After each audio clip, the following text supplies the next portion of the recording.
कौन आ गया? कहीं प्रिया तो नहीं?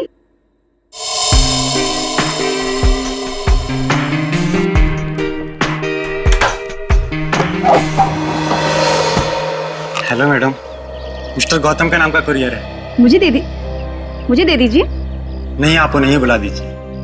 लेकिन पापा घर में नहीं है। ठीक है मैडम, मैं बाद में आता हूँ। क्यों भाई, मुझे दे दो ना। नहीं मैडम, मैं आपको नहीं दे सकता। अरे अजीब बात है, मैं उनकी बेटी हूँ। बेटी लाओ, मुझे दो। ठीक है, ले लीजिए और इस स्लिप पे सिग्नेचर कर दीजिए। पेन दोगी तभी ना साइन करूंगी। सॉरी मैडम, पेन तो भूल गया। ठीक है, मैं साइन करके देखती हूँ।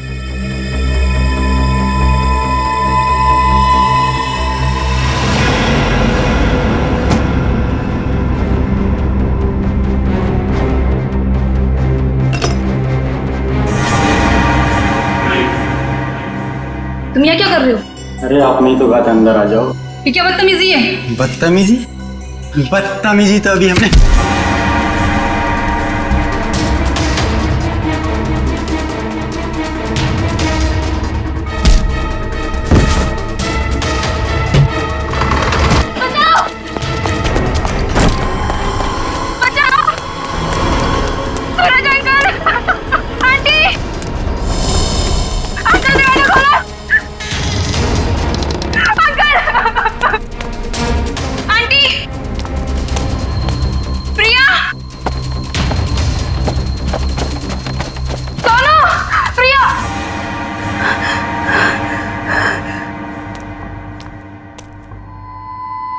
सोनू,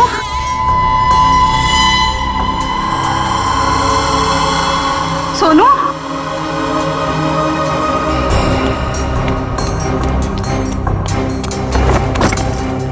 ये दरवाजा ही बंद है। सोनू कहाँ चला गया? सोनू,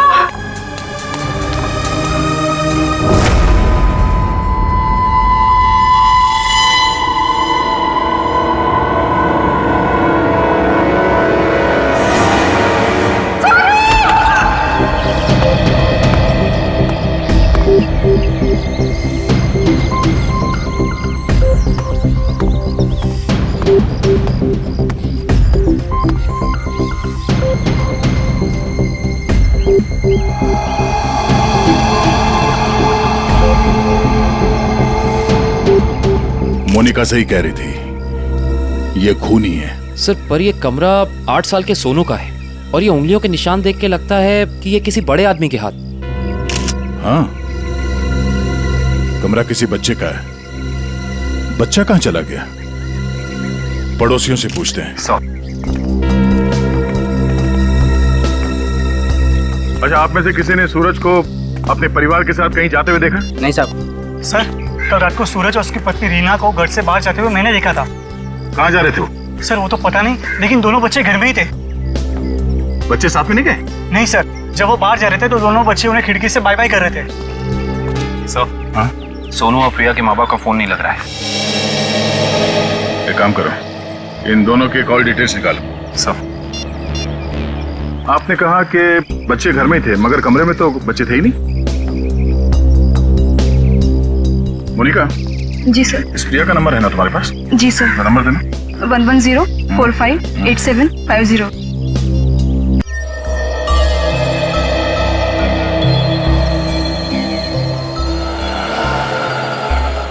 20 बज रही है, फोन नहीं उठा रही। सर, नाइट ड्यूटी वाला वॉचमैन आ गया है।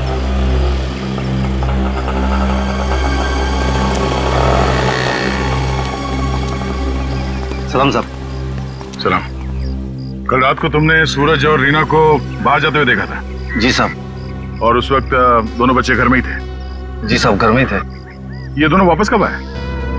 जब तक मैं ड्यूटी पे था साहब, ये लोग वापस नहीं लौटे थे। सर, कहीं ये दोनों सुबह वापस तो नहीं आए? सर, मैं सवेरे 6 बजे से ड्यूटी पे हूँ। मैंने उन दोनों को घर वापस आते हुए नहीं देखा। अच्छा, किसी और को देखा था सूरज के घर में जाते हुए? जी नहीं साहब। कोई सूरज के घर में नहीं गया, बच्चे घर से बाहर नहीं निकले, तो बच्चे गायब कैसे हो गए? साहब, कल रात को प्रिया मैडम बाहर निकली थी। कहाँ गई वो? करीब 11:30 बजे उस तरफ गई थी। इस तरफ? जी साहब। ठीक है, थैंक यू सर। वो कुरियर वाला जिसने मोनिका से छेड़खानी की थी वो पकड़ा गया। सर सामने वो गेट है, कहीं प्रिया वहीं से तो नहीं निकल गई? नहीं सर, वो गेट रात को 10 बजे बंद हो जाता है। सर प्रिया के मोबाइल का लोकेशन यहीं का दिखा रहा है, ये देखिए। मतलब प्रिया यहीं कहीं है।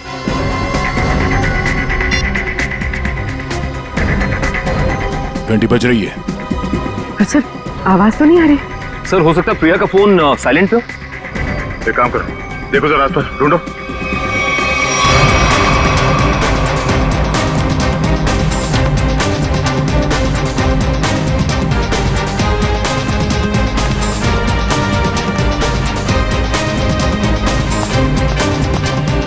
यहाँ तो कोई फोन दिख नहीं रहा है।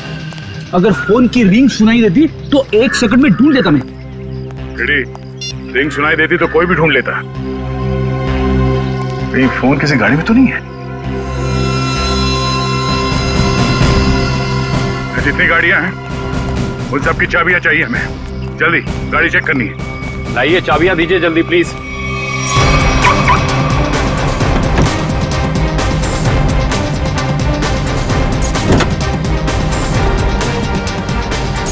देखो कौन सी गाड़ी है।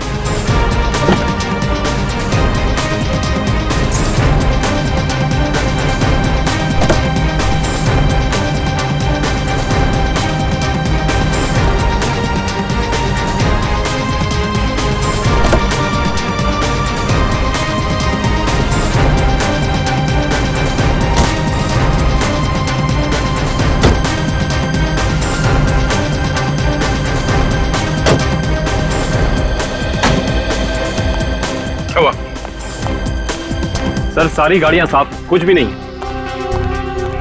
ये गाड़ी किसकी है? इस गाड़ी की चाबी क्यों नहीं आई? हाँ? किसकी गाड़ी है वो? सर ये चेतन की कार है। तो चेतन कहाँ है? चेतन को बुलाओ। मोहन जी अपने भतीजे को बुलाइए ना। अरे चाबी लेने गया, बस अभी आता ही होगा। ये लो आ गया। लाइए चाबी दीजिए। ओए रुक। बढ़िया चाबी लेने वाले हैं? हम कोई मुजरिम है क्या जो हमारे पे चेक करते जा रहे हो और हमारी कार की तलाशी भी लेना चाहते हो? मैडम आपके सोसाइटी से 2 बच्चे गायब है, तलाशी तो लेनी होगी। तो हम क्या करें? हमने थोड़ी ना किया है कुछ जो हमारे पे शक कर रहे हो। तुम्हारी वजह से मेरे पकौड़े और जल गए हैं। अब तो मैं बिल्कुल नहीं देने वाली चाबी। कर लो जो करना है। पर माँ सब लोग चाबी दे रहे हैं तो हमें भी देनी होगी। तेरे को मना किया था ना, मना किया था ना चाबी देने को।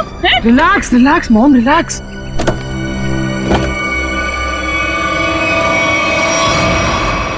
ओह नो। रुकिए, आप लोग रुकिए प्लीज। पीछे हटिए। चलो एक मिनट।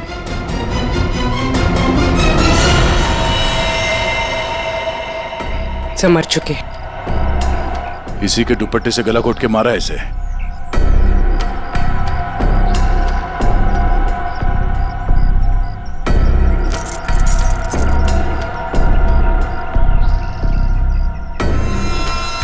सर ये सेलफोन और ये चाबी।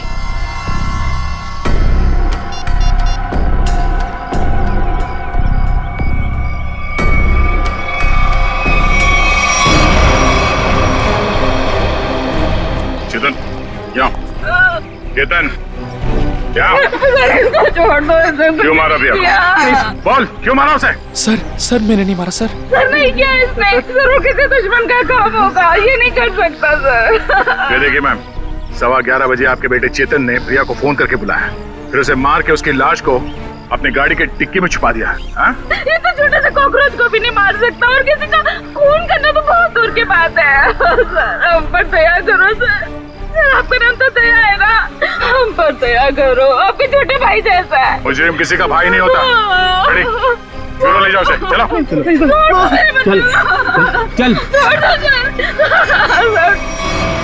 सर मेरा यकीन कीजिए सर, मैं कल रात प्रिया से मिला तो जरूर था, लेकिन सर मैंने उसे मारा नहीं है सर।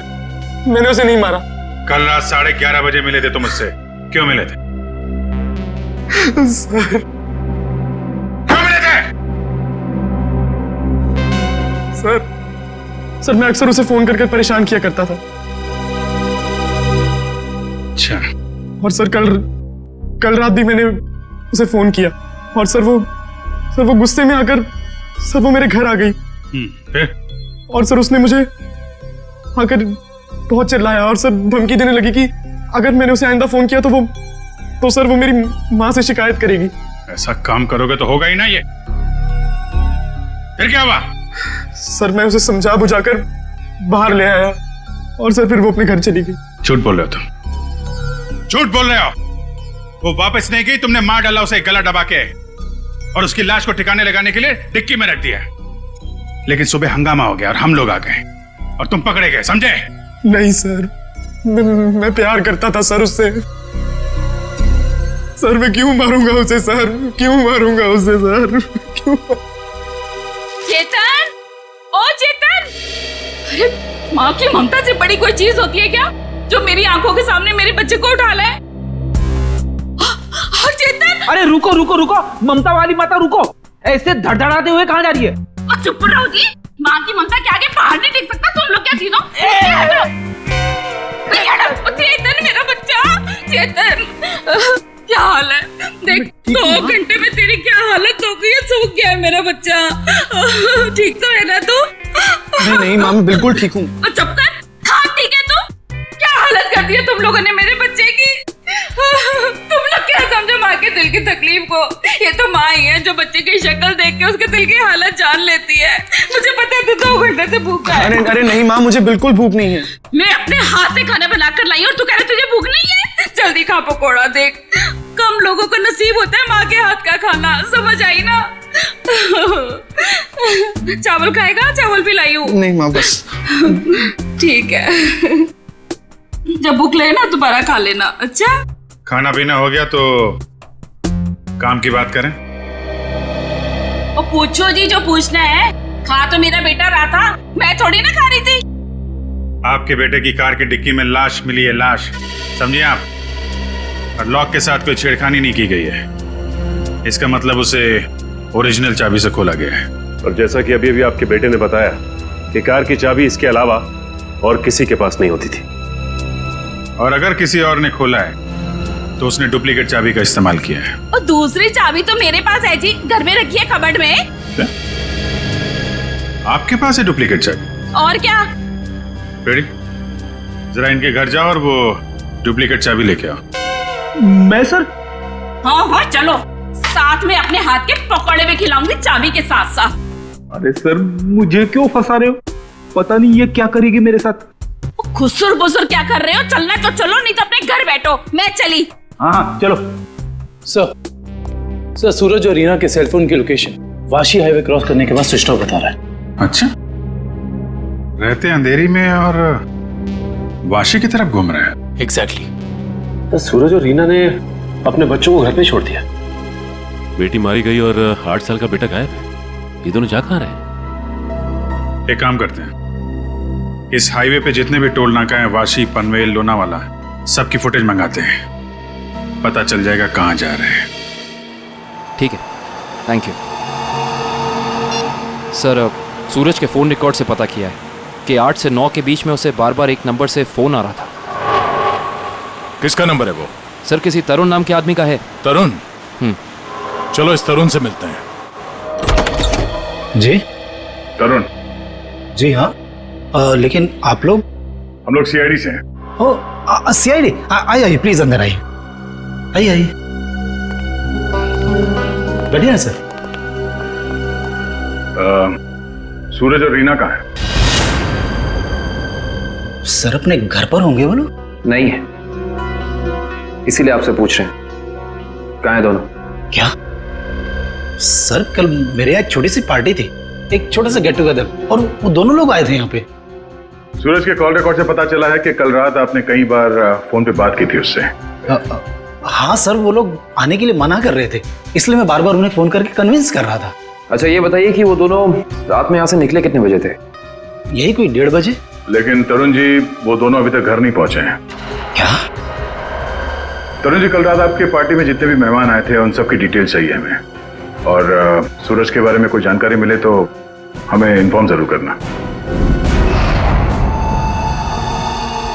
ये बात तो तय है कि सोनू को अगवा किया गया है, पर वो किडनैपर खिड़की तक पहुंचा कैसे और वो यहां से बच्चे को ले कैसे गया? सर, इस घर की चाबी प्रिया के पास थी। इसका मतलब रात को जब प्रिया घर से बाहर गई होगी तो दरवाजा लॉक करके गई होगी। और सर, इस घर में जबरदस्ती घुसने का कोई सबूत, कोई निशान नहीं मिला है। और मेन डोर पे लॉक इतनी ऊंचाई पे है कि 8 साल का बच्चा तो उसे खोल नहीं सकता। सर, वाटर पाइप के सहारे चढ़ के भी कमरे में आना पॉसिबल नहीं लगता सर। 1 मिनट, पॉसिबल है।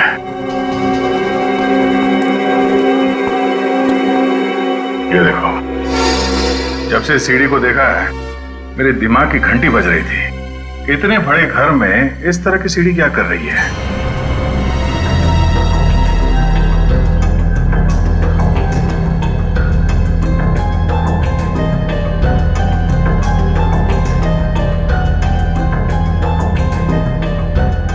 Seven, 11, 20, 23, 27, 35, 38, 42, 56, 59, 70। सर, आगे और भी है। 70, 71, 72, 73।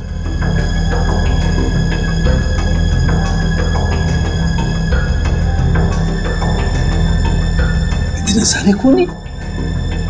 सर, ऐसे कैसे हो सकता है? पनवेल चेकनाका क्रॉस किया है इन लोगों ने।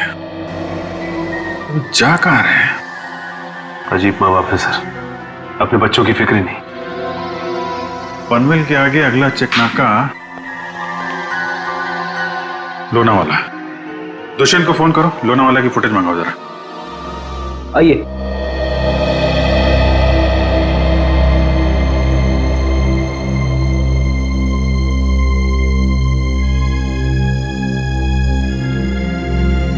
क्या हुआ? नहीं मिली चाबी? नहीं मिले। मुझे पता था। सर, मेरे बेटे को छोड़ दीजिए, उसने कुछ नहीं किया, छोड़ दीजिए उसको। पहले आप ये बताइए कि आपके कबर्ड में डुप्लीकेट चाबी है, इसके बारे में और कौन कौन जानता था? मैं, मेरा पति और मेरा बेटा बस। आप जरा ध्यान से याद करके बताइए, पिछले 1 हफ्ते में आपके घर में कौन कौन आया था? बताती हूँ। 1 मिनट, मैं लिखता हूँ, आप बताइए। मेरा भाई, उसकी बीवी, मेरे पति के दोस्त और मेरा देवर, उसके दोस्त भी आए थे और मेरी बहन। बस इतने ही लोग आए थे। बस, और कोई नहीं? जी। मेरे दोस्त राकेश, ललित और जोगी भी आए थे। हैं? वो ये कब आए थे? रविवार को, जब आप घर नहीं थी। मैंने तुझे मना किया था ना कि इनको घर लेकर मत आना। क्यों लेकर आया तू? वो हमारा कुछ प्लान था। क्या प्लान था? देखो, अगर तुम सच्चाई नहीं बताओगे तो खून ही पकड़ा नहीं जाएगा और तुम यही परेशान होते रहोगे। वो हमारा ड्रिंक्स का प्लान था। हे भगवान, यही दिन देखने रह गए थे तो शराब भी पीने लग गया। हे भगवान, मेरी तो किस्मत फूट गई। मुझे जोगी ने सिखाया होगा, करोड़पति ने सिखाया होगा। मैंने क्या तो उससे मत बात कर। वैसे एक बात है सच, देखो मैं कैसे सीधा करती हूँ। ये किसी एक आदमी का काम नहीं लगता है। बच्चे को लेके जाना, प्रिया को मारना, सीढ़ी का इस्तेमाल करना। हाँ डॉक्टर साहब, क्या पता चला इस सीढ़ी से? अरे भाई, इस सीढ़ी से तो बहुत बातें पता चली हैं। तो बताइए ना सर अपनी खोज के बारे में।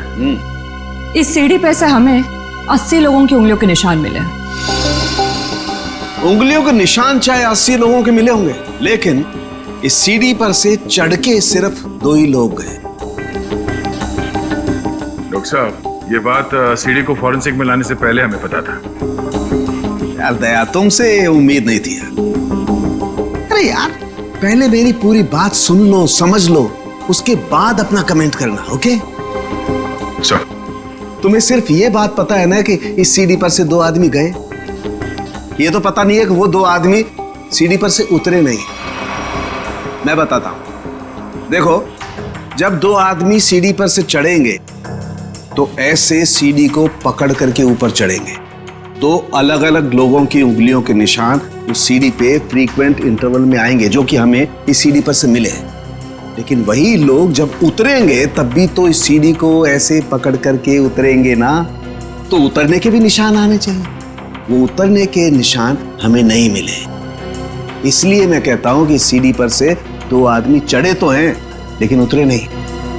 और एक बात, ये सीढ़ी बनाने में 5 अलग अलग लकड़ियों का इस्तेमाल किया गया है। ऐसे लगता है कि जो भी लकड़ियां मिली बस काट पीट के बना दिया। तो इसका मतलब ये सीढ़ी बनाने वाला आदमी अनाड़ी था। करिश्मा यही है कि सीढ़ी बड़ी करीने से बनाई गई है। इस सीढ़ी को देख करके कहीं से नहीं लगता है कि किसी नौसीखे ने बनाई है। और हाँ, इस सीढ़ी पर ये जो स्क्रूज का इस्तेमाल किया गया ना, एकदम नए स्क्रू। मुझे तो लगता है ये सीढ़ी हाल ही में कोई 2-4 दिन में ही बनाई गई। और एक बात, इस सीढ़ी ने अपनी लंबाई के बारे में एक बात मेरे कानों में कही है, मैं बताता हूं।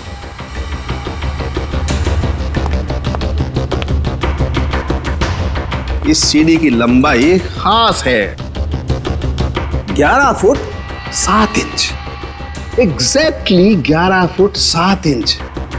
भाई, जब कोई सीढ़ी बनाएगा तो 8 फीट की बनाएगा, 10 फीट की बनाएगा, 12 फीट की बनाएगा, लेकिन 11 फुट 7 इंच नाप तोल के क्यों? ये सीढ़ी तो इस खिड़की के माप का है। तो मतलब इसे खास तौर से सोनू के घर के लिए बनाया गया? तो अब भी सवाल वही है, ये सीढ़ी सोनू के घर पहुंची कैसे? अब जरा इन फोटोज को गौर से देखो, शायद कुछ याद आ जाए। हाँ साहब, ये दोनों कल इस ढाबे पर आए तो थे और इन लोगों को देखकर हम लोग काफी हैरान भी थे कि इतने अच्छे भले लोग इतने मामूली से ढाबे पे क्यों आए। लेकिन जाते समय 100 रुपए देकर गए साहब। तो जब ये लोग बैठ के बातचीत कर रहे थे, तुमने कुछ सुना? बातचीत? अरे साहब, हमें तो तब पता चला कि ये गूंगे नहीं है जब इनसे मिलने एक आदमी आया। क्या बात कर रहे थे वो लोग? पता नहीं साहब, वो लोग काफी धीरे बात कर रहे थे। फिर क्या साहब, उस आदमी ने अपने साथ लाया हुआ काला बैग उन लोगों को दिया, उनसे हाथ मिलाया और फिर निकल गया। शुक्रिया सर। सूरज और उसकी बीवी रीना पनवेल और तलेगांव चेकनाका के बीच ढाबे पर एक आदमी से मिले थे। ये सीढ़ी कोई बाहर से लेकर आया और फिर यहाँ सोनू गायब हो गया। कौन लेके आया था सीढ़ी अंदर? हाँ?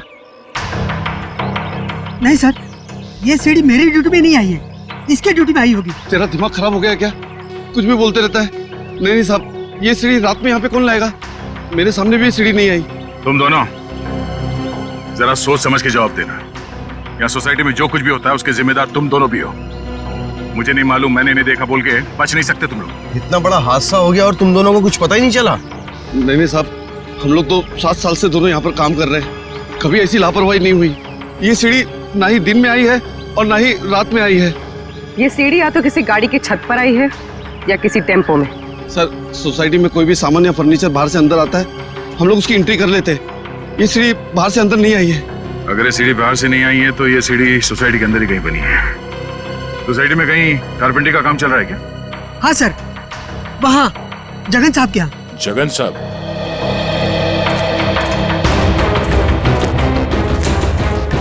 अरे अरे, ये क्या कर रहे हैं? ये सीढ़ी यहाँ क्यों रखी है भाई? ठीक है, ऐसे ही 20 सीढ़ियाँ बनवानी है। अरे तो आप मेरे यहाँ क्यों आए? किसी बढ़ई की दुकान पे जाइए। अब देखिए, सीढ़ी आप ही ने बनवाई है, हमें हूबहू ऐसी बनवानी है। शायद आपको अंदाजा होगा, और ऐसी सीढ़ी बनवाने के लिए हम आपको मुंह मांगी कीमत देंगे। आप पैसे की बात कर रहे हैं, लेकिन मैंने ये सीढ़ी बनवाई नहीं। और रही बात इस सीढ़ी की, तो मुझे ऐसा कुछ इसमें खास नहीं लग रहा है कि कोई और कारीगर इसे बना ही नहीं सकता। देखिए जगन जी, ये हाथ हाथ के हुनर की बात है। अब जो काम आपका हाथ कर सकता है वो शायद मेरा हाथ नहीं कर सकता है? और जो मेरा हाथ कर सकता है वो तो मैं आपकी बात समझ रहा हूँ, लेकिन आप ये बात मुझे क्यों कह रहे हैं? हमें हर तीसरे महीने में ऐसी सीढ़ियां चाहिए, करीब 20। तो सोचा कॉन्ट्रैक्ट दे देते हैं। चलो कोई नहीं, थैंक यू। साहब, मैं बता सकता हूँ ये किसके हाथ का काम है। अच्छा? लेकिन साहब, ये तो बताइए, एक सीढ़ी का कितना दोगे? अब आप ही बता दीजिए।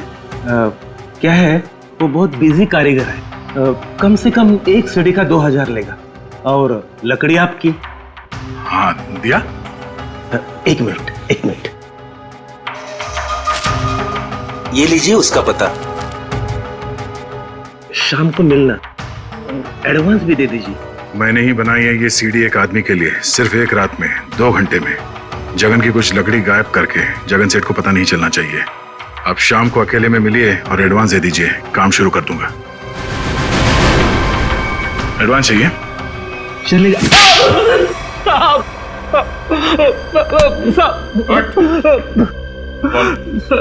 किसके लिए बनाई है सीढ़ी? मैंने उसे पहले कभी नहीं देखा था, उसने मुझे मुंह मांगे कीमत दी, इसलिए जगन साहब जब घर पे नहीं थे तो मैंने उसके लिए वो सीढ़ी बनवा दी। नाम क्या उस आदमी का? मालूम नहीं साहब। चुपके से उसके लिए सीढ़ी बनाई। अब चल, अब हमारे लिए उसका स्केच बनवा। चल। सर, लोनावाला चेक नाके का फुटेज मिल गया सर। एक मिनट लगाओ जरा इसे।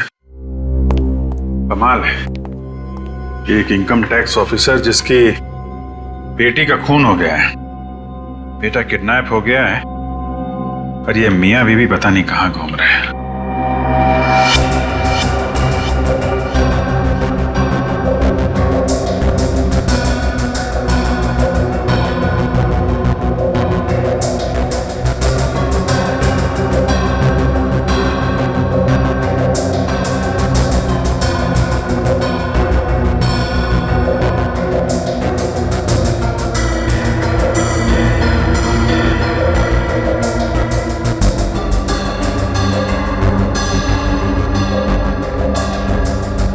देर हो गई है, सूरज की कार लोनावाला तो नहीं पहुंची है।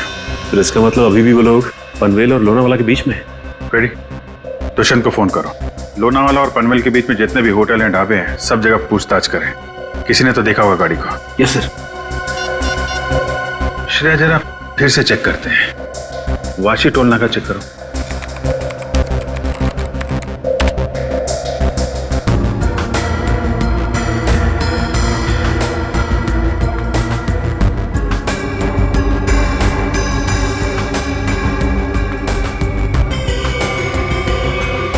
ये आई गाड़ी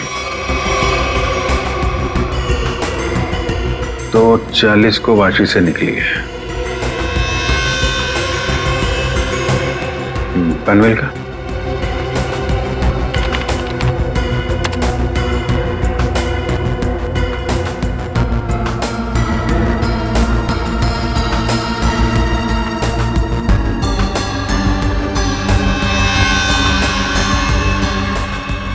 ये आई बॉस। 3:10 को पनवेल पहुंची और लोनावाला नहीं। एक मिनट, ये सूरज की गाड़ी के पीछे की जो गाड़ी है, ये गाड़ी मैंने वाशी में भी देखी है। वाशी का फोटो चलेगा ना?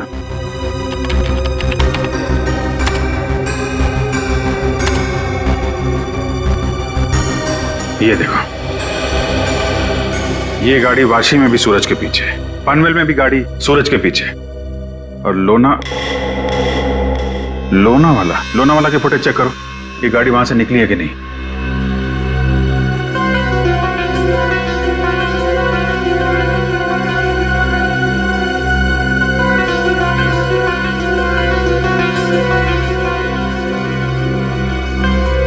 नहीं, ये गाड़ी भी लोनावाला से नहीं निकली है। सर, ये कोई संयोग भी तो हो सकता है। ऐसा लगता नहीं है। एक गाड़ी सूरज की गाड़ी के पीछे वाशी में भी थी, पनवेल में भी थी। लोनावाला से ना उसकी गाड़ी निकली है ना इसकी। इसका तो एक ही मतलब है, दोनों ड्राइवर एक दूसरे को जानते हैं, चाहे दोस्ती की वजह से या दुश्मनी की वजह से। इसका मतलब कोई इस गाड़ी का पीछा कर रहा है। करेक्ट। जरा इस ड्राइवर का चेहरा देखने की कोशिश करते हैं।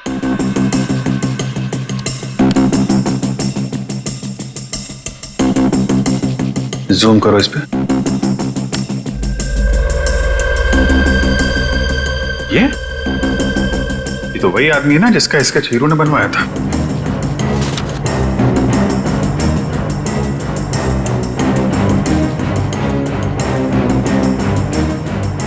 करेक्ट। चलो, गाड़ी का नंबर तो है हमारे पास। आरटीओ से पता करो किसके नाम पे रजिस्टर्ड है ये गाड़ी, कौन है इसका मालिक। बेटा, जरा अपने पापा को बुलाना। पापा तो नहीं है, मम्मी है। ठीक है, मम्मी को बुलाओ।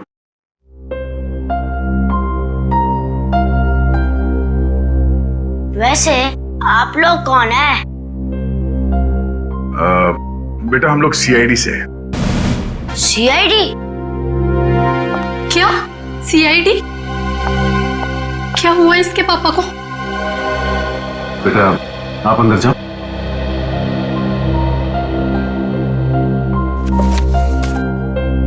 सर, क्या किया है बोनी ने? खून और किडनैपिंग। क्या? ये आप लोग क्या बोल रहे हैं सर? बोनी तो 2 दिन पहले किसी बिजनेस टूर से बाहर गए हुए हैं। जी नहीं, वो कहीं बाहर नहीं गए। इस फोटो को ध्यान से देखिए। इस फोटो में वो किसी का पीछा कर रहे हैं। ये कार आप ही की है ना? जी, ये कार हमारी है, लेकिन इसमें जो आदमी बैठा है वो बोनी नहीं है। क्या? फोटो में ये आदमी बोनी नहीं है? जी सर।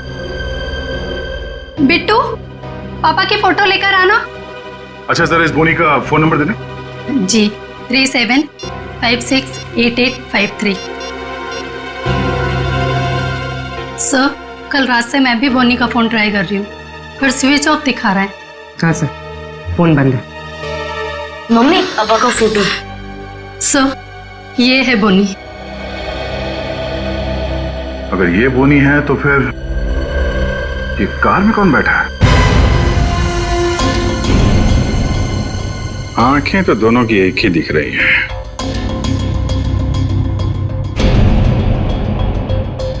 फिर ये काम करो, या तो बोनी को दाढ़ी लगा दो या इसकी दाढ़ी हटा दो।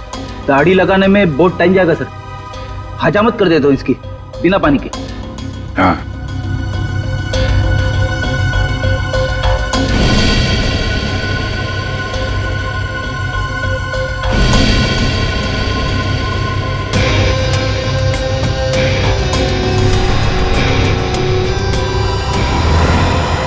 ये तो हुई।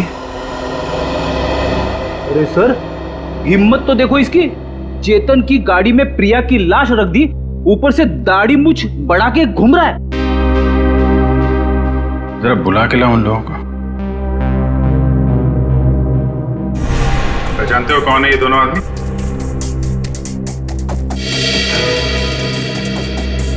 सर, यही वो दाढ़ी वाला आदमी है जो मेरे पास सीढ़ी बनवाने आया था।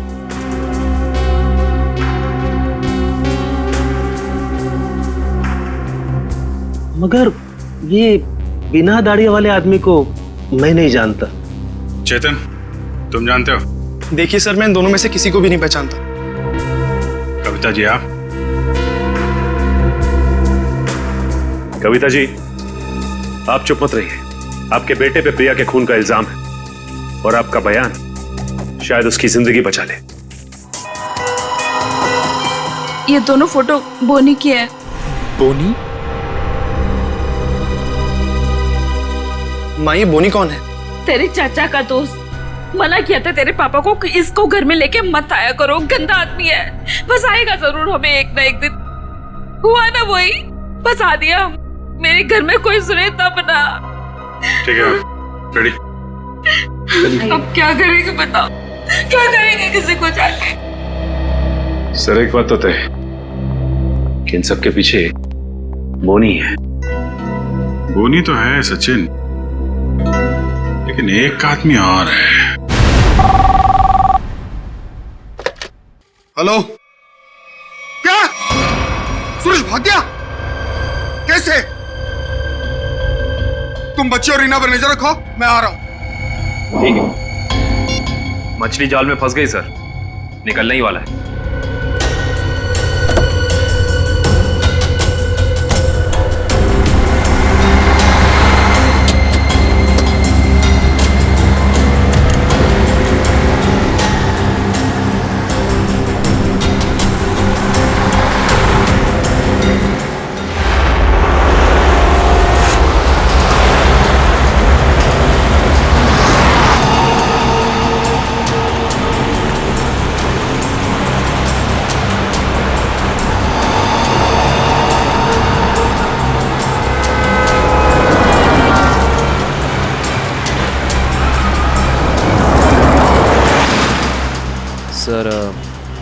ये चाचा सही जगह तो जा रहा है ना? उसके पास कोई और चारा नहीं है।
सूरज जी, रीना जी, अरे आप दोनों तो यहाँ पर बिल्कुल सही सलामत। तो फिर क्या बिगाड़ा है हमने आपका? आपने हमें यहाँ क्यों बात कर रखा है? क्या चाहते हो तुम? हमने कभी किसी का कुछ नहीं बिगाड़ा।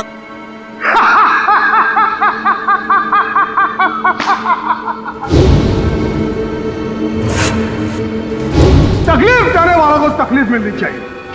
अपना मुंह बंद करके चुपचाप खड़े रहो, वरना मुझसे बुरा कोई नहीं होगा, समझे? बोलिए।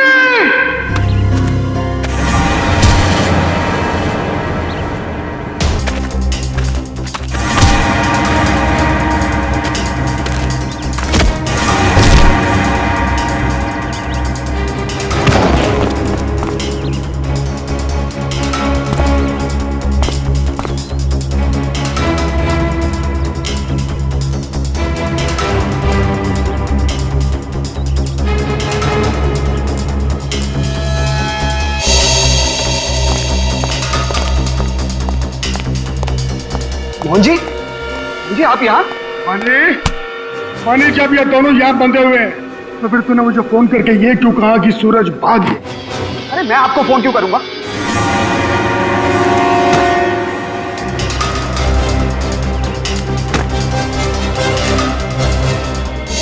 अगर तूने फोन नहीं किया तो फिर कौन था वो? फोन हमने किया था। हमने किया था फोन चाचा जी। सीआईडी?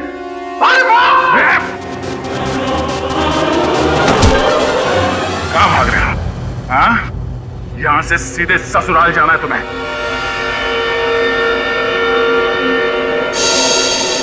कहाँ है मेरा बच्चा सोनू? छोड़ दो दया। शाबाश, शाबाश राजा, शाबाश। हाँ तो दया, अब बताओ किसकी रूह कांपे? सर मेरे बच्चे को बचा लीजिए, नहीं तो मेरे बच्चे को मार देंगे। सोच क्या रहे हो दया? हमें छोड़ दो और जाने दो, वरना बच्चों को फेंक देंगे। अरे बेटी तो पहले खो चुकी है, अब बेटा भी जाए। नहीं सर, इन्हें छोड़ दीजिए, मेरे बच्चे को बचा लीजिए सर।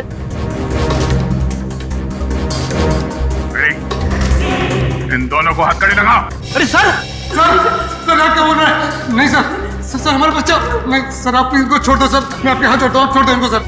हाँ सर, इन दोनों को छोड़ दो, इनको तो हम बाद में पकड़ सकते हैं, पहले बच्चे को बचाना जरूरी है सर। हाथ में आए हुए मुझे को छोड़ना कहाँ की समझदारी है फिर? सुना नहीं मैंने क्या कहा? हथकड़ी लगाओ इन्हें। बॉस को छोड़ दे दया, नहीं तो बच्चा देख मेरा हाथ फिसल रहा है इंस्पेक्टर। मेरे बच्चे को कुछ हो गया तो मैं अपनी जान दे दूंगी। कुछ नहीं होगा उसे, कुछ नहीं होगा। सर इस वक्त बच्चे को बचा लेते हैं सर, इन दोनों को देख लेंगे सर। मयूर, हथकड़ी लगाओ इन्हें। ये मेरा अड्डा है और यहाँ राज भी मेरा चलता है।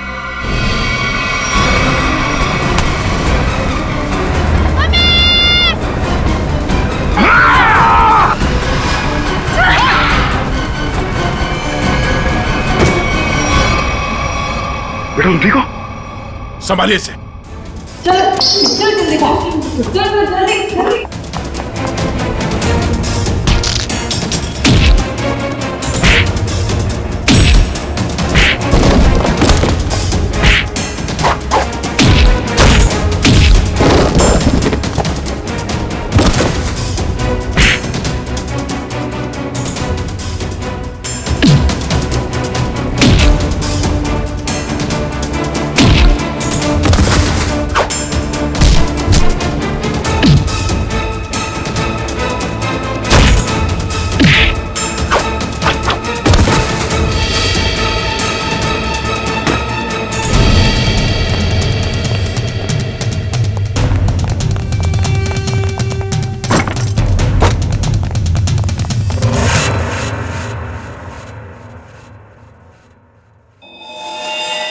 क्या कह रहा था तू? हाँ? तेरा यहाँ राज चलता है? हाँ हाँ, मैं इससे बदला लेना चाहता था। आज से 5 साल पहले इसकी वजह से मुझे जेल हुई थी। मेरी जिंदगी भर की सारी गाड़ी कमाई पकड़ी गई। याद है सूरज? मेरा नाम मोहन है, मोहन। मोहन? हाँ सर, याद आया। लेकिन वो गाड़ी कमाई नहीं, काली कमाई थी। काला धन। मैं एक इनकम टैक्स ऑफिसर हूँ। मेरी ड्यूटी है कि मैं इस तरह की काली कमाई को सरकारी खजाने तक पहुंचाऊं और साथ ही ऐसी काली कमाई करने वालों को जेल। अगर मैंने ऐसा किया तो क्या बुरा किया? और इस सब का बदला तुमने प्रिया का खून और सोनू को अगवा कर लिया। मैं इसे बर्बाद कर देना चाहता था। मैंने इसके बेटे सोनू को अगवा किया, फिर फिरौती के पैसे मांगे और फिर रेस्टोरेंट के बाहर अपने एक बिजनेसमैन दोस्त को बोल के इसे काला बैग दिलवाया और फोटो खींच ली। मगर तुमने मेरी मासूम बेटी को क्यों मारा? उसने तुम्हारा क्या बिगाड़ा था? उसने हमें सोनू को ले जाते हुए देख लिया था। अगर वो जिंदा रहती तो हमारे लिए खतरा बन सकती थी। तुम्हारे दिमाग में जरूर खलबली मच रही होगी कि हमें तुम्हारे बारे में पता कैसे चला है? जब हमें ये पता चला कि ये आदमी, ये बोनी तुम्हारा दोस्त है, तब हमने तुम दोनों की जन्म कुंडली निकाली और फोन रिकॉर्ड से ये बात साफ हो गई कि तुम दोनों बहुत ही गहरे दोस्त हो। और तुम्हारे उंगली पे जो चोट लगी है, जिसपे ये बैंडेज लगा है, ये चोट तुम्हें तब लगी जब तुम उस लकड़े के सीढ़ी से सोनू के कमरे में घुसे थे, हैं? और इस बैंडेज ने हमारे शक को यकीन में बदल दिया। इसने एक मासूम लड़की का खून किया है, एक बच्चे के साथ एक सरकारी ऑफिसर और उसकी बीवी को अगवा किया है, और तुमने इस सब में इसका साथ दिया। तुम दोनों को सजा मिलेगी, उम्र कैद या फिर फांसी।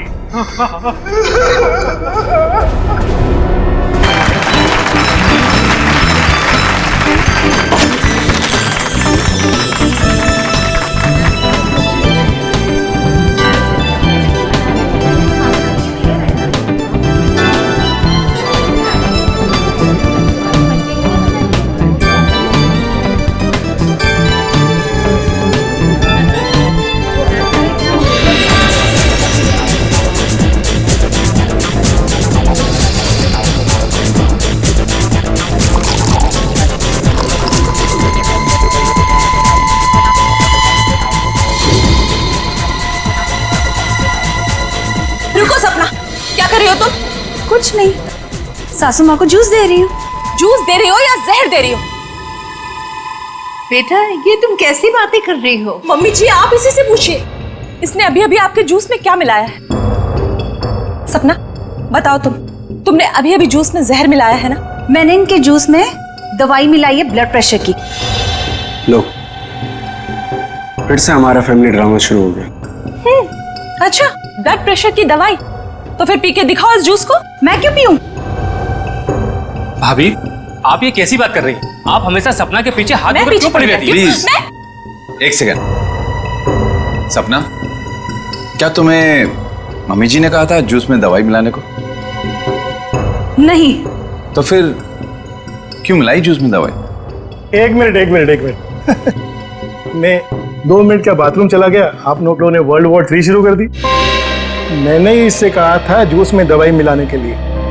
सपना आज का डोज भूल गई थी, तो मैंने कहा जूस में मिला दो। मुझे बहुत खुशी होती है ये देखकर कि मेरा परिवार मेरा कितना ख्याल रखता है, कितनी फिक्र है सबको मेरी। चलो मुझे जूस दो। I'm sorry, ladies and gentlemen. Please enjoy the party. Music, please.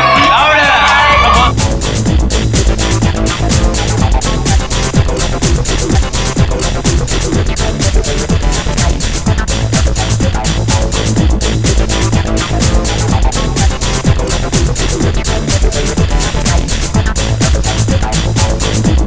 नमस्ते। नमस्ते। मैं कैसे हैं आप? प्रतीक जी मैं बिल्कुल ठीक हूँ, आप कैसे हैं? बस मैं ठीक हूँ। आप कुछ ले नहीं रहे हैं? मैं आपके खाने के लिए कुछ मंगाती हूँ। सरोज। नहीं, आप तकलीफ मत लीजिए, मैं खुद जाकर ले लूंगा। Sure. Yeah it's okay, fine. Hi.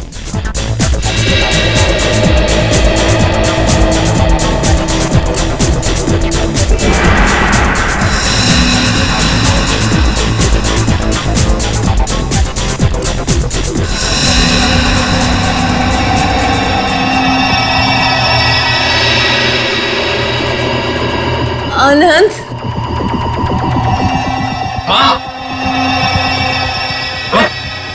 Mummy ji क्या हुआ आपको? Mummy ji, mummy ji, mummy जी।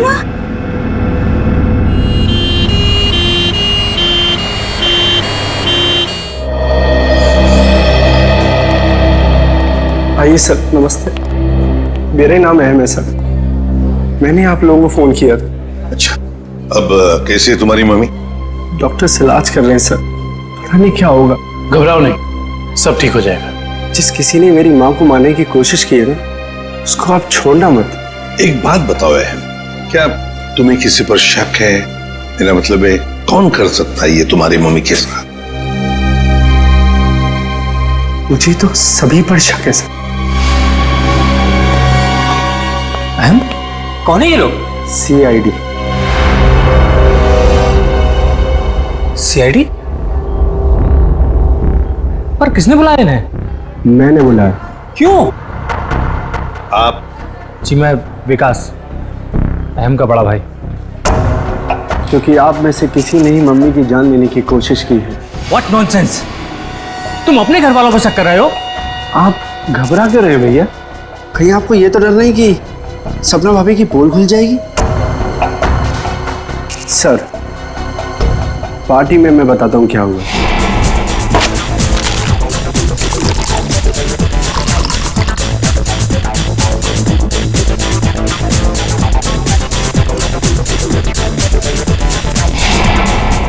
तुम्हारी सपना भाभी पर शक है तुम्हें? Yes sir.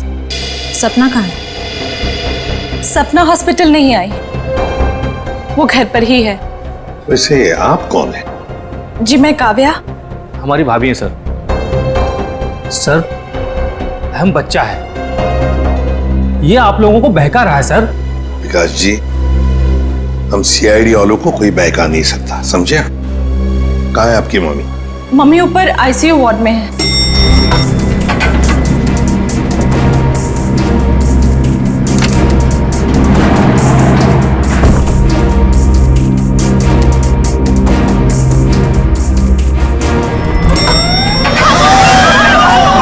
ठीक है, आग लगी है लगता है।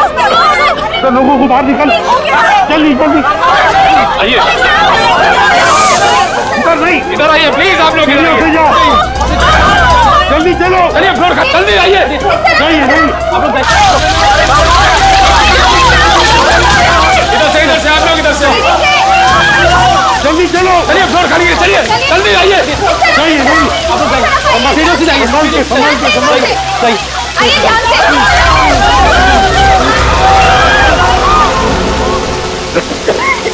किशन, ये कोई आग वाला धुआं नहीं है, इसकी गंदी कुछ अलग है। ये धुआं किसी और चीज का है, किसी केमिकल का।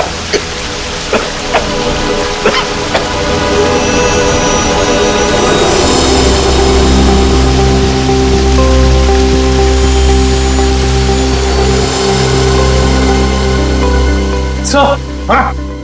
आपका अंदाजा सही था, ये देखिए smoke bomb. My God! Sir कहीं ये स्मोक बॉम्ब फायर अलार्म बजाने के लिए तो नहीं डाला गया था? आश्रय, फायर अलार्म बजाने के लिए ही स्मोक बॉम्ब लगाया गया था।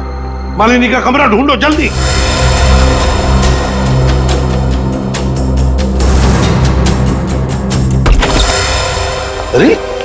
बेड तो खाली है। ये मालिनी जी कहाँ चली गए होंगे? ऐसा लगता है मालिनी जी जान खतरे में। स्टाफ को बुला और हॉस्पिटल के वार्ड में से एक मरीज गायब होता है और किसे कुछ पता नहीं। वाह, हम भी क्या करते साहब, जब हॉस्पिटल में भगदड़ मची तो हम अपनी जान बचाने के लिए यहाँ से भाग गए। क्या तुम लोग जान बचाने के लिए भागे, मरीज को ऐसे ही छोड़कर? शर्म नहीं आई तुम्हें? सर, ये अचानक कैसे हुआ पता भी नहीं चला।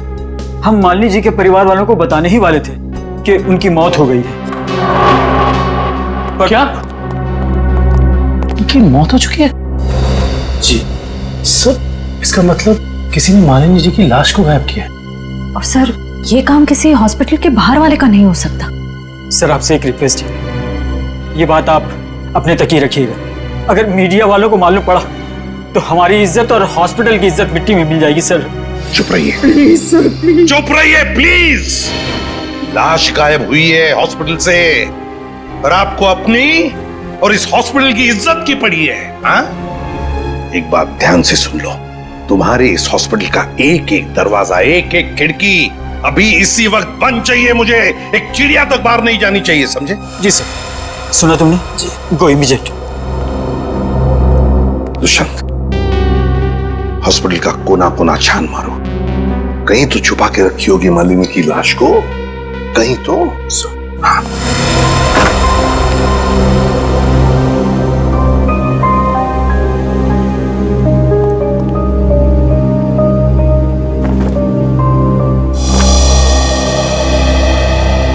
जरा एक बात बताइए, आपके मम्मी के साथ कमरे में कोई था उनकी देखभाल के लिए? जी सर, मेरे पति आनंद वहीं पर थे। आप मम्मी के साथ थे? तो फिर ये सब हुआ कैसे?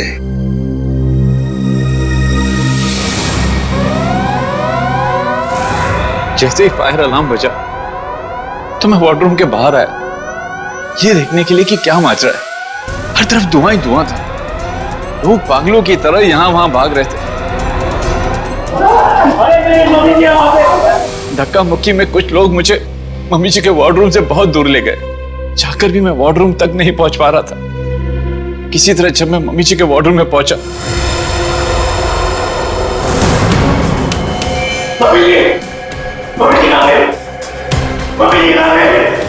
तो मम्मी जी वहां पे थी ही नहीं। सर प्लीज प्लीज मम्मी जी को ढूंढ निकालिए। सर, हर जगह चेक कर लिया, मालिनी जी की लाश कहीं पर भी नहीं है। और सर, मॉर्ग में भी चेक किया, लाश वहां भी नहीं। इसका मतलब है जिसने भी ये किया है वो मालिनी की लाश को हॉस्पिटल के बाहर ले जा चुका है। काम करते हैं, हॉस्पिटल के गेट पर जो सीसीटीवी कैमरा लगा हुआ है उसका फुटेज चेक करते हैं।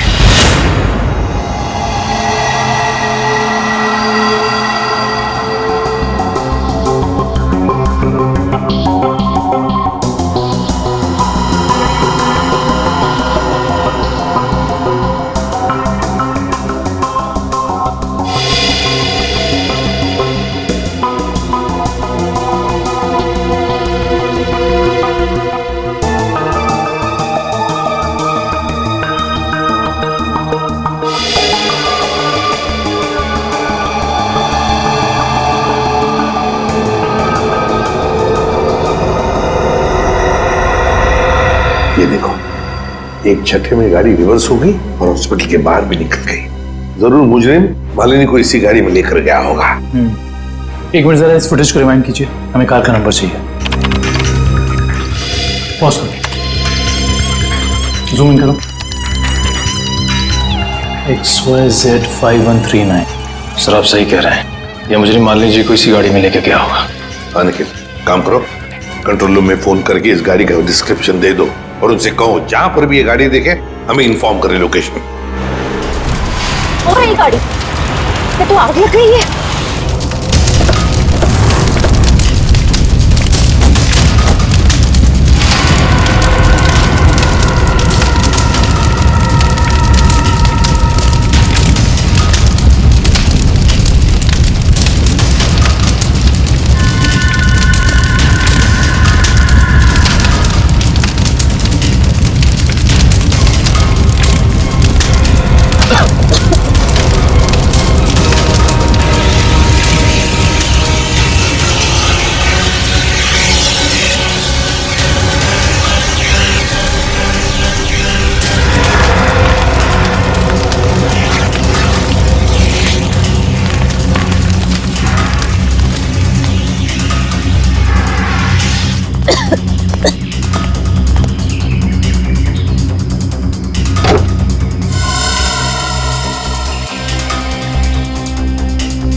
सर सीट्स तो खाली है पर कुछ अजीब सी बदबू आ रही है।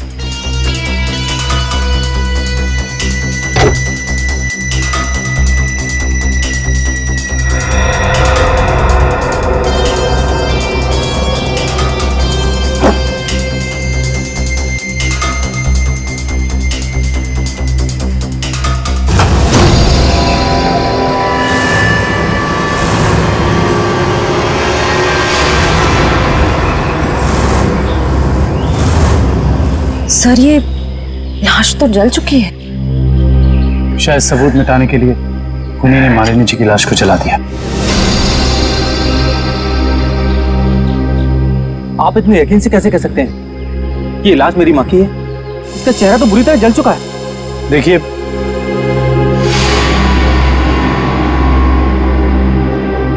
ये अंगूठी देखिए, पहचानते हो इसे?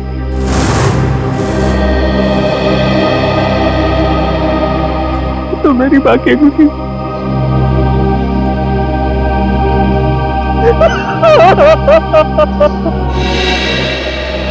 डॉक्टर साहब, कुछ नहीं ताजी? अरे क्या नहीं ताजी है? दया, लाशों से बात करना कोई आसान है क्या? और लाश भी जली हुई हो और मुश्किल हो जाती है ना। आप तो हमेशा कहते थे कि सालुंकी के लिए कोई काम मुश्किल नहीं है?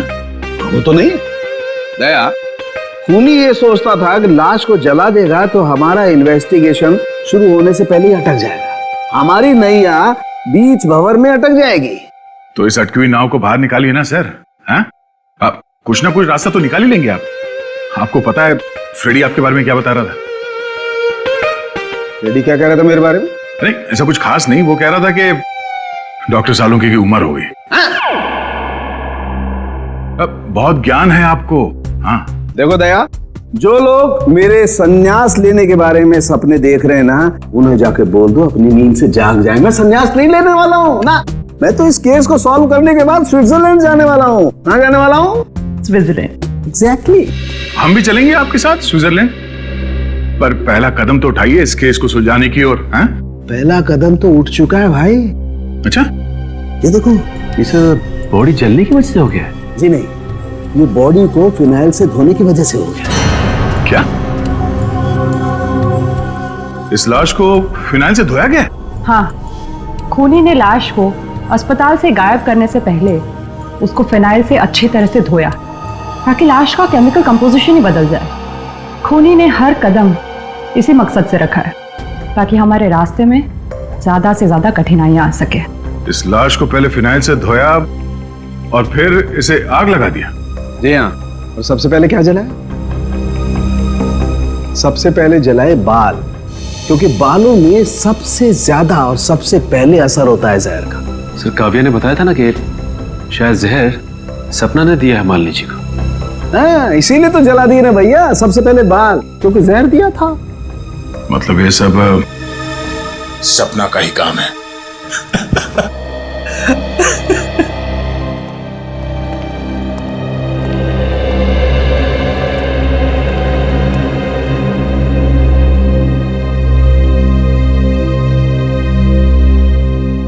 सर, आप लोग कुछ पता चला माँ की मौत की वजह क्या थी?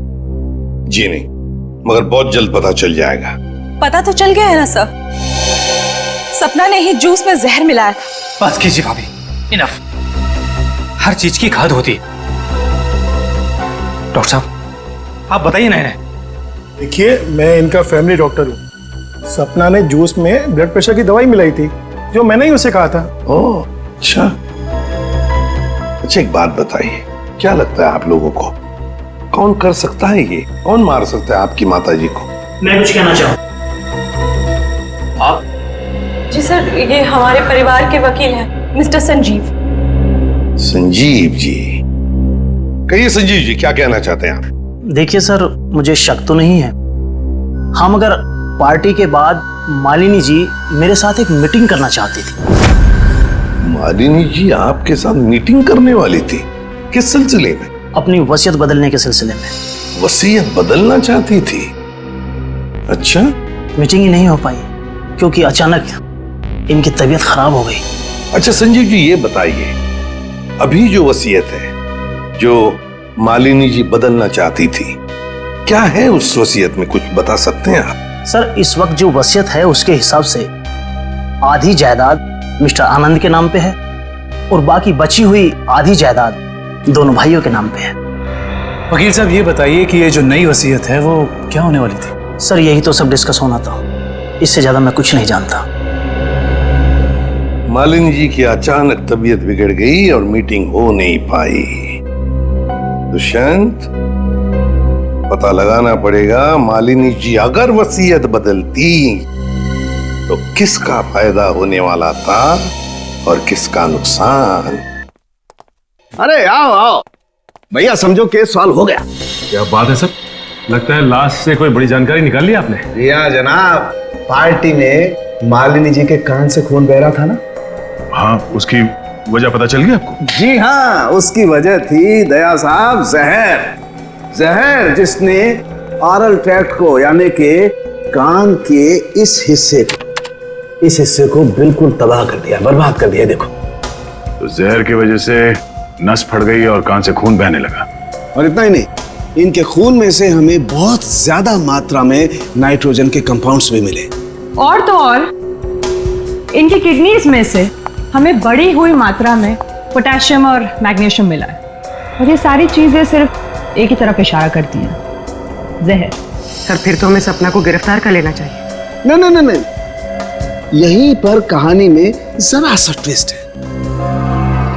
भैया इनको जहर तो जरूर दिया गया था, लेकिन वो स्लो पॉइजन था, धीमा जहर, जो कोई 1.5-2 महीने से लगातार हर रोज इन्हें दिए जा रहा था। इसलिए जूस में तो जहर होने का सवाल ही नहीं होता। और ये जहर किस चीज के जरिए दिया जा रहा था? खाने पीने के साथ? यार दया, ये गुत्थी थोड़ी सी उलझी हुई है। But why fear when Salu case here? तुम चिंता मत करो, इस जहर से भी मैं सच उगलवा के रहूंगा।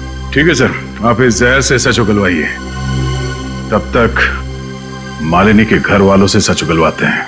क्योंकि वो जूस जो सपना ने मालिनी जी को दिया था उसमें जहर नहीं था।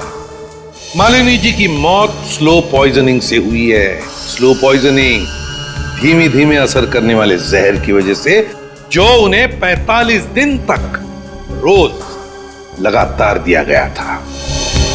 धीमा जहर? मां को मारने की इतनी बड़ी साजिश? जी, और ये साजिश किसी आसपास वाले की है जो उनके खाने के साथ, उनकी दवाइयों के साथ छेड़खानी कर सकता था। सर चाय लीजिए आप लोग। थैंक यू, आप लीजिए।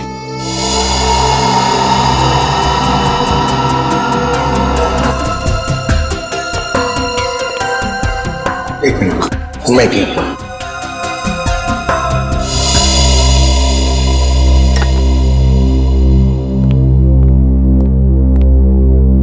एक बात बताइए, मालिनी जी को रोज दवाई कौन देता था? सर उन्हें दवाइयां सपना ही दिया करती थी। अच्छा। हाँ, मैं ही उन्हें दवाइयाँ दिया करती थी, पर कभी कभार सासू माँ अपनी दवाइयाँ खुद लिया करती थी, कभी आयुर्वेदिक की तो कभी न्यूरोपैथिक की। तो सपना जी, आपके कहने का मतलब ये है कि जहर शायद मालिनी जी की खुद की ली हुई दवाओं में था?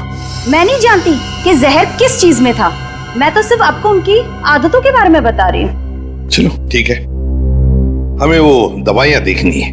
चलिए सर, मैं आपको माँ का कमरा दिखाता हूँ। चलिए।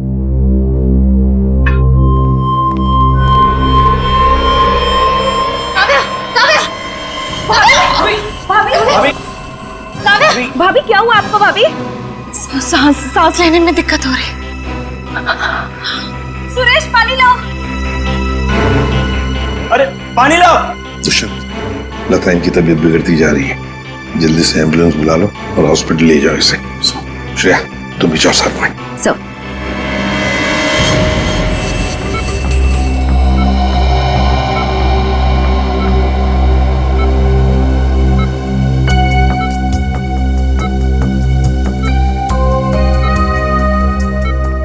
जी डॉक्टर साहब, कैसी तबीयत है काव्या की और हुआ क्या है इन्हें? फिलहाल तो हम इनके बेहोशी की वजह समझने की कोशिश कर रहे हैं, बट डोंट वरी, खतरे का कोई निशान दिखाई नहीं दे रहा। इन्हें जल्दी होश आ जाना चाहिए। Thank God. वैसे भी सासू माँ के मौत के सदमे के बाद हम उभर नहीं पाए। कम से कम काव्या भाभी को कुछ नहीं होना चाहिए। डॉक्टर साहब, इन्हें जैसे ही होश है हमें बता दीजिएगा। श्योर। Thank you.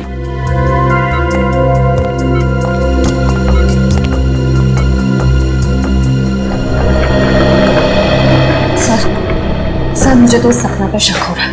वहाँ पार्टी में काव्या के साथ झगड़ा कर रही थी और यहाँ इसे काव्या की इतनी परवाह हो रही है। और श्रेया होना उस चाय में खुश था जिसे पीते ही काव्या बेहोश हो गई। सर चाय तो मैंने भी पी थी। थैंक गॉड मुझे कुछ नहीं हुआ। Are you sure Pankaj? Sure मतलब सर? मतलब चक्कर वक्कर तो नहीं आ रहे ना तुम्हें? चक्कर? नहीं सर, चक्कर नहीं आ रहे, मगर पेट में कुछ गड़बड़ लग रही है सर। पेट में गड़बड़ लग रही है, गर्मी हो रही है, कहीं से वो तो नहीं हो गया? पंकज, और अगर तुम्हें सीरियसली कुछ हो भी गया है तो हम हॉस्पिटल में ही है ना। अजीब बात है, ये काव्या का पति आनंद अभी तक आया नहीं। पंकज, उसका नंबर ट्राई करो।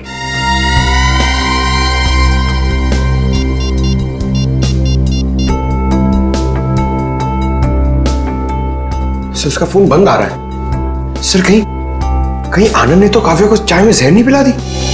हो सकता है पंकज। सर अगर चाय में जहर था तो हो सकता है कि नौकर भी शामिल हो।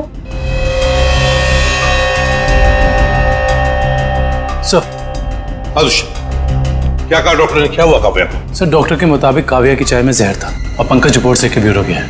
काव्या की चाय में जहर था? सुरेश,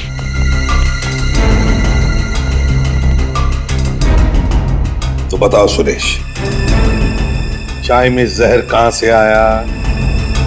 चाय में जहर कहां से आया? मैंने कहा था जहर डालने के लिए, ना मैंने डाला सर। सब पता चल जाएगा।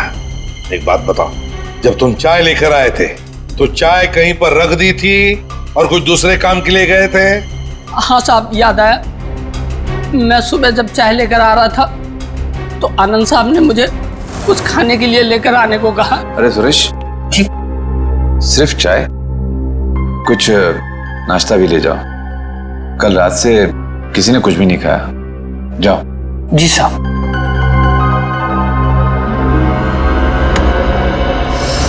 आनंद कहाँ है?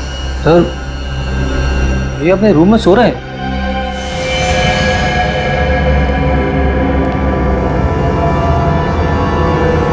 कहाँ है आनंद? आनंद तो है ही नहीं कमरे में। पता नहीं सर, अभी तो भैया यहीं सो रहे थे।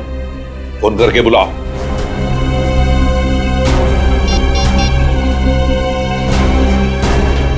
सर घंटी जा रही, भैया फोन नहीं उठा रहे। घंटी बज रही है पर भैया फोन नहीं उठा रहे। सर जब सुरेश चाय लेके आया था सर बिस्किट तो था ही नहीं। और तो और सर जब चाय आई तो वहां पे आनंद भी नहीं था, तो आनंद को पता कैसे चला कि कौन सा कप किसके हिस्से में जाने वाला है? हाँ वाकई, आनंद तो वहां था ही नहीं चाय पीने के लिए। जब ये सुरेश सबके लिए चाय लेकर आया था तो सारे के सारे चाय के कप एक जैसे ही थे। उसमें एक मग था, मग बड़ा सा, जो काव्या ने उठाया था। तो हो सकता है वो काव्या का खास मग हो जिसमें वो हर बार चाय या कॉफी पीती हो। हाँ सर। और ये बात आनंद को मालूम थी। हेलो एसीपी साहब, मैं डॉक्टर सुमित। हाँ डॉक्टर सुमित, बोलिए। एसीपी साहब आप जल्दी चले जाइएगा, मुझे आपको कुछ जरूरी बात बतानी है। क्या हुआ? डॉक्टर सुमित, ये काव्या तो ठीक है ना? हाँ वो ठीक है, मैं आपको फोन पे नहीं बता सकता। आप यहाँ जल्दी चले जाइएगा। हेलो, लगता है बहुत बड़ी गड़बड़ हुई है हॉस्पिटल में। Let's go. लिस्ट बना के दोबारा से डिटेल मुझे दे देना, ठीक है? बाकी सब मैं देख लूंगी। डॉक्टर सुमित कहाँ मिलेंगे? सर उन्हें तो आईसीयू में भर्ती किया है। डॉक्टर सुमित को आईसीयू में भर्ती किया है? क्यों? सर एक बहुत बड़ा हादसा हो गया। डॉक्टर सुमित अपने कैबिन में खून में लथपथ मिले सर, और उनके सर पे बहुत गहरी चोट आई है। माय गॉड, क्या मिल सकते हैं उन्हें? फिलहाल तो नहीं सर, वो कोमा में हैं। होश में कब आएंगे नहीं पता। दुष्यंत,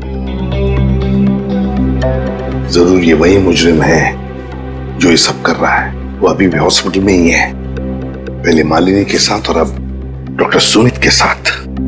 काव्या सर, कहीं उस मुजरिम का अगला निशाना काव्या तो नहीं?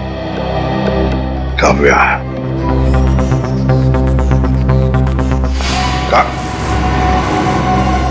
काव्या कहाँ चली गई सर?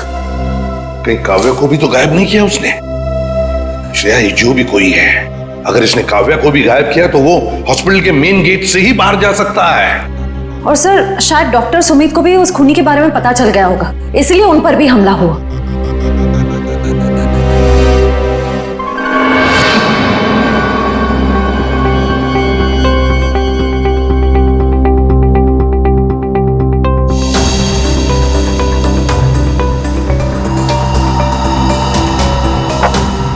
निखिल, तो शायद डॉक्टर सुमित यहाँ फोन पर बात कर रहे थे और फिर पीछे से कोई आया और जोर से उनके सर पर वार किया और वो यहाँ नीचे गिर गए। हाँ साहब, डॉक्टर साहब के सिर के पीछे चोट आई है। अच्छा, हादसे के बाद डॉक्टर सुमित के केबिन में कितने लोग आए थे? सब 4-5 जन आए थे उनको आईसीयू में ले जाने के लिए। सर, आनंद का अभी तक कुछ पता नहीं चला है। कहीं इस सब के पीछे उसी का हाथ तो नहीं? ये आनंद ही कुछ गड़बड़ है, कुछ न कुछ तो गड़बड़ जरूर है इस आनंद में। आइए सपना जी, आइए। कहाँ गई थी आप? वो मैं काव्या की रिपोर्ट्स लेने गई थी गैस्ट्रोलॉजिस्ट डिपार्टमेंट के पास। क्या हुआ? वहां से एक रिपोर्ट लाने में इतना वक्त? लाइन बहुत लंबी थी, मगर क्यों? क्या बात है? काव्या कहाँ है? काव्या गायब है, समझिए आप? क्या? सर ये ब्लड सैंपल्स तो ले लिए, लेकिन सर क्योंकि बाकी लोग डॉक्टर साहब के कैबिन के अंदर चले गए थे, इसलिए सारे जरूरी सबूत मिट गए हैं। और यहाँ पे काव्या गायब है ना दुष्यंत? ये किसी एक आदमी का काम नहीं, ये जो भी कर रहा है ना उसका कोई साथी है। एक इनके परिवार में से कोई और दूसरा इस हॉस्पिटल में से कोई।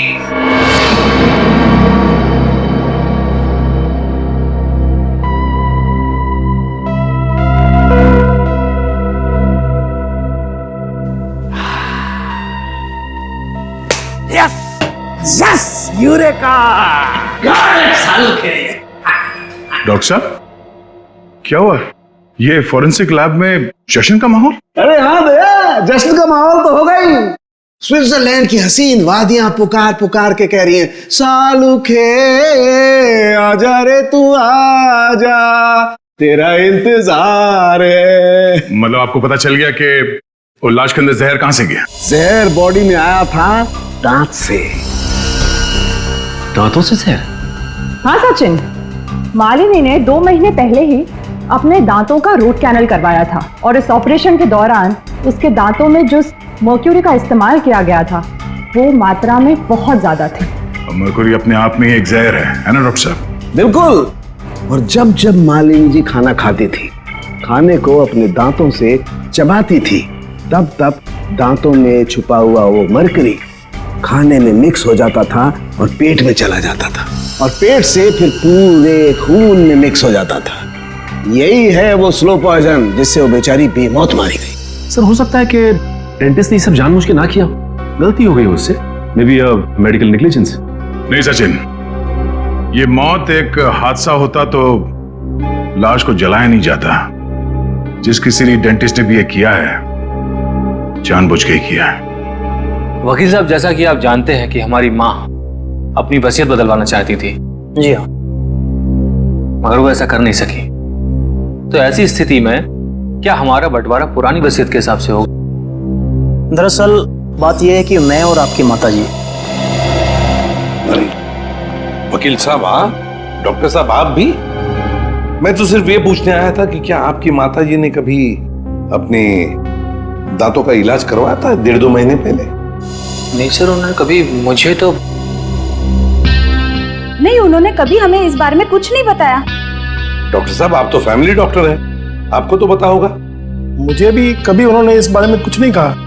दुष्यंत, काम करो, घर की अच्छी तरह से तलाशी लो, शायद कुछ मिल जाएगा। और निखिल, घर में जितने भी नौकर हैं सबको ऊपर बुलाओ, लेकर आओ। एक बात बताओ, क्या तुम में से कोई जानता है कि मालिनी जी ने अपने दांत का इलाज करवाया था किसी दांत के डॉक्टर के पास 1.5-2 महीने पहले? सब एक दिन अचानक मालकिन के दांतों में दर्द हुआ तो उनका ड्राइवर उन्हें डेंटिस्ट के पास लेकर गया था।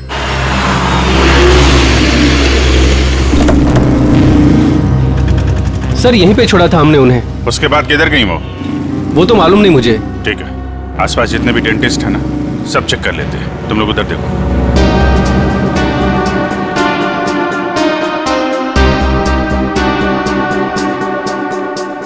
हम लोग सीआईडी से। क्या ये कभी आपके यहाँ इलाज कराने आई थी? No, I don't think so. यहाँ पर आए हैं। यहाँ से देखिए, ये 2 महीने पुरानी बात है। नो सर, ये लेडी कभी हमारे वहाँ इलाज के लिए नहीं आई। नहीं, मुझे नहीं लगता है यहाँ पर आए हैं। आई नॉर्मली मैं पेशेंट्स को याद रखती हूँ अपने। Thank you very much. Thank you. Sir उस साइड किसी भी डेंटल क्लिनिक में मालिनी को किसी ने पहचाना नहीं। अच्छा, यहाँ देख लेते हैं।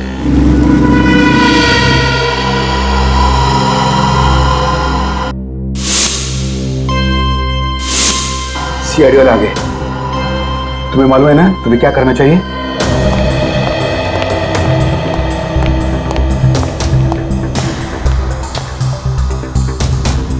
Excuse me. जी कहिए। हमें डॉक्टर से मिलना है। जी कहिए, मैं डॉक्टर कल्पना हूँ। आपके पास अपॉइंटमेंट है?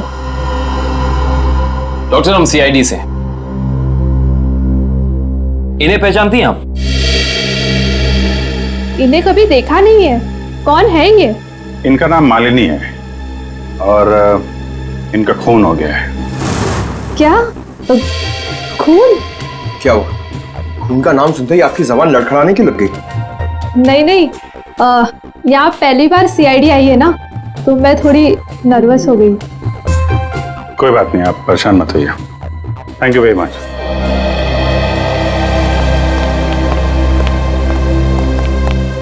अरे सर, आप लोग अभी तो आज इतनी जल्दी जा रहे हैं? डॉक्टर प्रतीक ने ठीक से इलाज नहीं किया क्या? डॉक्टर प्रतीक? यहाँ तो कोई लेडी डॉक्टर है ना? No no, no lady, no lady, only gents, only gents. Doctor Pratik. अच्छा अच्छा।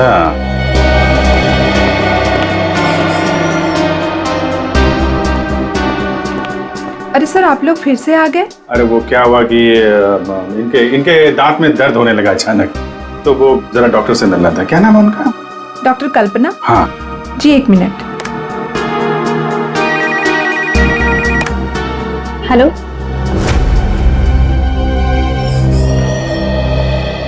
क्या हुआ सर? मेरे दांत में बहुत दर्द है, मगर मुझे एक जेंट्स डॉक्टर चाहिए। लेडीज डॉक्टर में वो शर्म आती है। नहीं, या तो मैं ही हूँ। लेकिन दीवार पे तो डॉक्टर प्रतीक का सर्टिफिकेट लटका हुआ है। ये नाम तो किसी लेडी का नहीं हो सकता ना? चेक कर लेते हैं एक बार। सर, कहाँ जा रहे हो आप? डॉक्टर प्रतीक। डॉक्टर प्रतीक।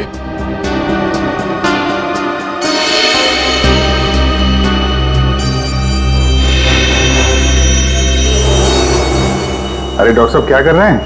आप चले जाइए यहाँ से। डॉक्टर साहब, कुछ गिर गया क्या यहाँ पे आपका? मैंने कुछ नहीं किया है। आइए बाहर आइए। आइए। अब चले जाइए यहाँ से। अरे चले जाएंगे डॉक्टर साहब। आप चले जाइए। अब जाएंगे, पहले थोड़ी बातचीत तो कर लें। लेकिन मैंने कुछ नहीं किया। अरे आइए तो सही।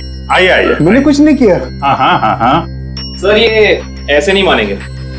लगता है डेंटिस्ट साहब के दांतों का इलाज करना पड़ेगा। अरे लेकिन हमें से किसी को डेंटिस्ट्री आती नहीं है। अरे नहीं आती तो आ जाएगी। क्यों डॉक्टर साहब, प्रैक्टिस मेक्स मैन परफेक्ट ना। आपने भी तो प्रैक्टिस से सीखा होगा। आती। हाँ तो फिर आइए प्रैक्टिस कर लेते हैं। आइए बैठिए बेटा। अरे भाई बेटा, आइए बैठिए। ये क्या कर रहे हैं आप लोग? ये गलत कर रहे हैं आप लोग।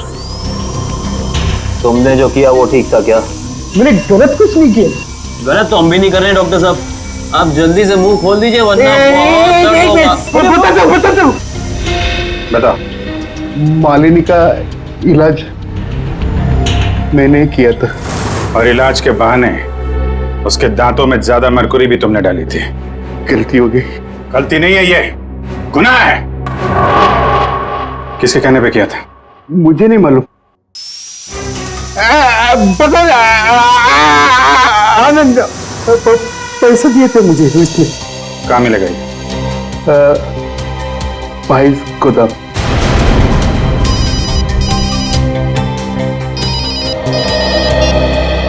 हाँ डॉक्टर सालुंके,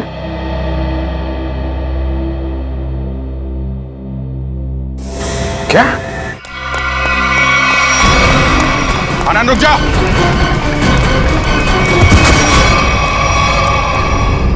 देखो आसपास, इसने काव्य को कहां छुपा रखा है?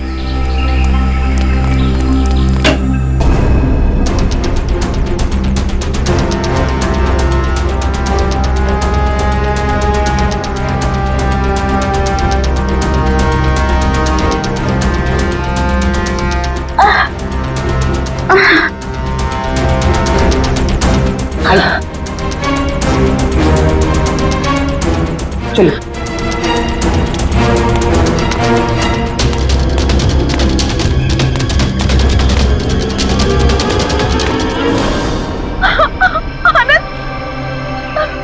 ये क्या किया आप सबने? मेरे पति को मार डाला। आनंद उठो। सर, इनके प्यार को तो देखकर ऐसा लगता है कि अगर इन्हें ऑप्शन दिया जाए कि ये मर जाए और इनका हस्बैंड जिंदा हो जाए तो वो ऑप्शन जरूर ले लेंगी।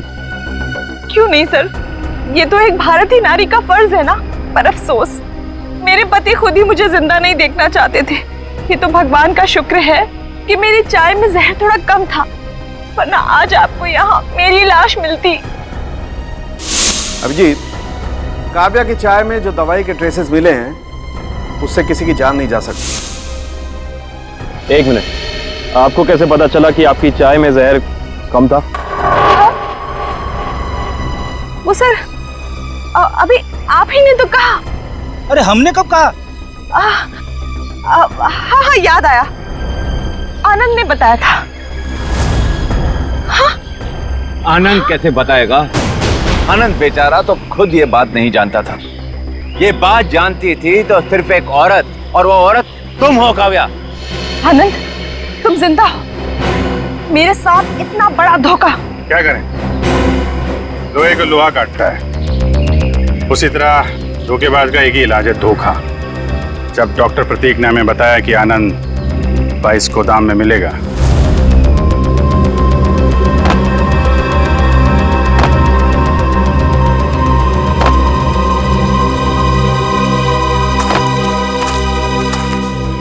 तो हमने यहाँ पहुंचकर देखा कि वो बेचारा बंधा पड़ा है। उसके हाथ पांव खोले तो उसने अपनी आप बीती सुनाई।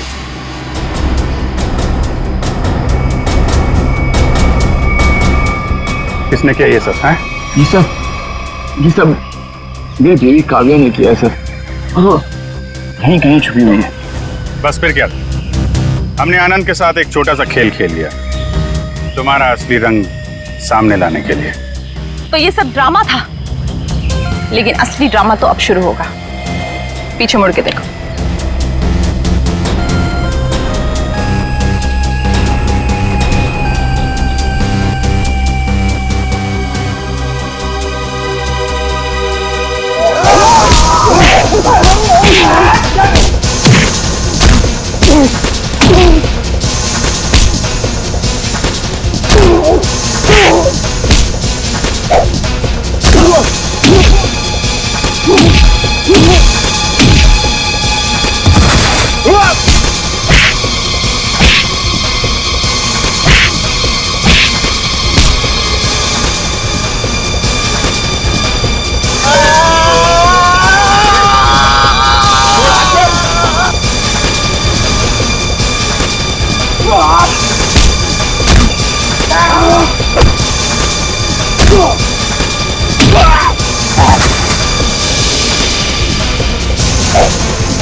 बड़ी भारतीय नारी होने का ढोंग कर रही है।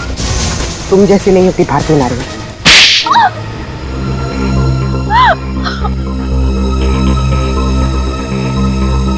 सासू माँ ने आधी जायदाद आनंद के नाम कर दी थी, पर आनंद अपने भाइयों से बहुत प्यार करता था, तो वो अपनी जायदाद का हिस्सा भी अपने भाइयों को देना चाहता था। और ये बात आपको बहुत खटकती थी, क्यों? मुझे पता था सर, मुझे पता था कि वो सासू माँ पे दबाव डालेगा वसीयत बदलने के लिए। इसलिए तुमने उन्हें डॉक्टर प्रतीक के पास भेजा, उनकी दांत की तकलीफ का फायदा उठाकर, ताकि इससे पहले कि वो अपनी वसीयत बदले उनकी मौत हो जाए। हाँ सर, और मैंने प्रतीक से कहा अगर वो पकड़ा जाए तो मेरा नहीं आनंद का नाम ले, ताकि आपके सास यानी मालिनी जी के खून के जुर्म में आनंद यानी आपका पति फंस जाए, जिससे 25 करोड़ की आधी जायदाद आपकी हो जाए। हॉस्पिटल में डॉक्टर सुमित तुम्हारी सच्चाई जान गए थे, इसलिए उन पे भी हमला किया तुमने। मैं क्या करती सर, उसने मुझे फोन पे बात करते हुए सुन लिया था। अब बारी है खेल के दूसरे पड़ाव की, जिसमें हम दुनिया को ये दिखाएंगे कि मेरे पति परमेश्वर यानी कि मिस्टर आनंद कुमार ने अपनी ही पत्नी को अगवा कर लिया। तो डॉक्टर सुमित को कोमा में पहुंचा दिया, अपने पति की किडनैपिंग की और मालिनी जी का खून कर दिया। दौलत की भूख मिटाने के लिए इतने सारे जुर्म किए तुमने, लेकिन सजा सिर्फ एक ही मिलेगी, फांसी। इस तरह के और भी एपिसोड देखने के लिए हमारे चैनल को सब्सक्राइब करें और बेल आइकन दबाना ना भूलें।